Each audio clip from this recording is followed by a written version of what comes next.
Alright मंडळी, so अजून एक मराठी सिनेमाचा ट्रेलर ड्रॉप झालेला आहे, ज्या सिनेमाचं नाव आहे जिलबी आणि या सिनेमाचा ऑलरेडी टीजर रिव्ह्यू आपण आपल्या चॅनलवरती दिलेला होता. जर का तो तुम्ही अजून बघितला नाहीये तर काय करता राव तुम्ही मंडळी? नाही म्हणजे बघा ना, तोही व्हिडिओ तुम्ही चेकआउट करा. त्याच्यानंतर हाही व्हिडिओ बघा.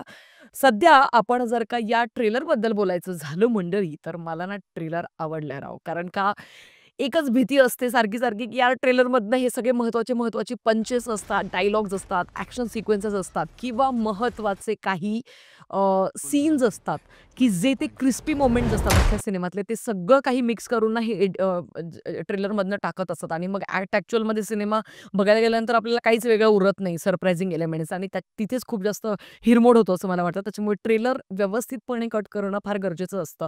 आणि आत्ता मी टीजर आणि ट्रेलर दोन्ही बघता जेन्युइनली हे सांगू शकते, की मला दोन्ही ठिकाणचं काम खूप आवडलंय. दोघे सेम टू सेम बोलतात रे. हो साहेब. वाक्यपाठ केल्यासारखे. ए करमरकर. ए आता ट्रेलरमध्ये आपल्याला साफ-साफ कळते, की मुख्य भूमिकेत कास्टिंगमध्ये स्वप्नील जोशी, प्रसाद ओक, पर्ण पेठे आणि शिवानी सुर्वे हे आपल्याला दिसतायत. इतरही बरेच जण आहेत. पण सध्यासारखा कथा, पटकथा आणि संवादबद्दल बोलायचं झालं तर मच्छिंद्र बुगडे यांनी हे काम केलेलं आहे आणि दिग्दर्शनाबद्दल बोलायचं झालं तर नितीन कांबळे यांनी या सिनेमाचं दिग्दर्शन केलेलं आहे. एकंदरीत मला ट्रेलरचा पेस खूप आवडतोय. ज्या पद्धतीने शार्प कट्स दिलेले आहेत आणि ज्या पद्धतीने एक प्लॉट ट्विस्ट आणि थोडेसे कन्फ्युजन्स निर्माण करायचा प्रयत्न केलाय. पण तरीसुद्धा आपली शार्प नजर आपल्याला प्लॉट लगेच समजून जातो.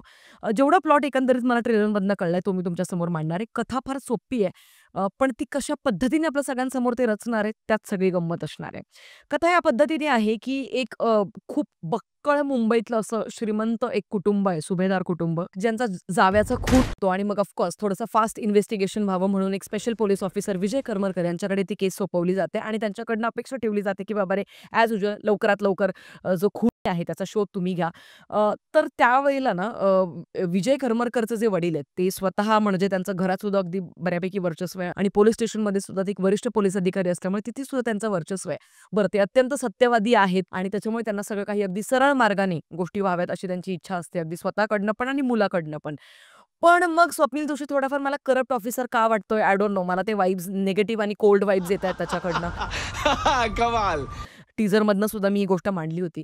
तर एकंदरीत या गोष्टीमुळे बाप-लेकामध्ये होणारे मतभेद, नंतर मग बापावरती म्हणजे विजय करमरकर यांचे वडिलांवरती काहीतरी कुणीतरी चारित्र्यावरती शिंतोडे उडवतं आणि मग त्यांना काहीतरी राजीनामा द्यायला लागतोय. मग त्याच्यानंतर वडिलांच्या अंगावर उडवलेले हे जे शिंतोडे आहेत ते साफ करण्याची धडपड असेल स्वप्नील जोशीची आणि त्याच समवेत सायमल्टेनियसली त्याला खूपसा शोध सुद्धा लावायचा आहे. तर मला असं वाटतं, की हे सगळं काही या सिनेमामधनं आपल्याला बघायला मिळणार आहे. एकंदरीत कशा पद्धतीने तो खूनपर्यंत पोहोचतो आणि कशा पद्धतीने हे सगळे प्लॉट एक-एक करून सगळे तो उघडत जातो. ते बघण्यात जेन्युइनली खूप रस मला असणार आहे. कारण का मला हा जॉनरा लाइक आय सेड मला खूप आवडतो. एकंदरीत हा सिनेमा 17 जानेवारीला आपल्या सगळ्यांसमोर रिलीज होतोय. पण तिथेच माझी थोडीशी अजून एक भीती आहे. कारण 17 जानेवारीला कंगना रनौतचा एमर्जन्सी हा सिनेमासुद्धा रिलीज होतोय. 17 जानेवारीला मंगला शिवाली परबचा हा सिनेमा रिलीज होतोय आणि 17 जानेवारीलाच अजय देवगणचा आझाद हा सिनेमासुद्धा रिलीज होतोय आणि हॉनेस्टली स्पीकिंग एमर्जन्सीसाठी सगळेजण तुम्हाला माहिती आहे ऑलरेडी खूप मोठी कॉन्ट्रोव्हर्सी झाल्यामुळे सगळेजण अगदी टक लावून बघतायत त्या सिनेमाची वाट. आझादसुद्धा वेल प्रोडक्शन असलेला सिनेमा आपल्याला जाणवतोय. एकंदरीत आय डोंट नो म्हणजे काय कशा पद्धतीने ओपनिंग मिळेल सिनेमाचं आता काहीच प्रेडिक्ट नाही करता येणार. बाकी यार या अख्ख्या सिनेमामध्ये परफॉर्मन्सेस तर कमालीचे असणार आहेत. आपण सगळेजण जाणतो कारण ताकदीचे कलाकार आहेत. बीजीएम सुद्धा टॉप नॉच आहे. पण या संपूर्ण सिनेमाचा सगळ्यात प्लस पॉइंट ठरणारे म्हणजे याचा स्क्रीन प्ले. तो जर हे रचण्यामध्ये यशस्वी ठरले तर मलाच वाटतं हा सिनेमा चिक्कार कमाई करू शकतो.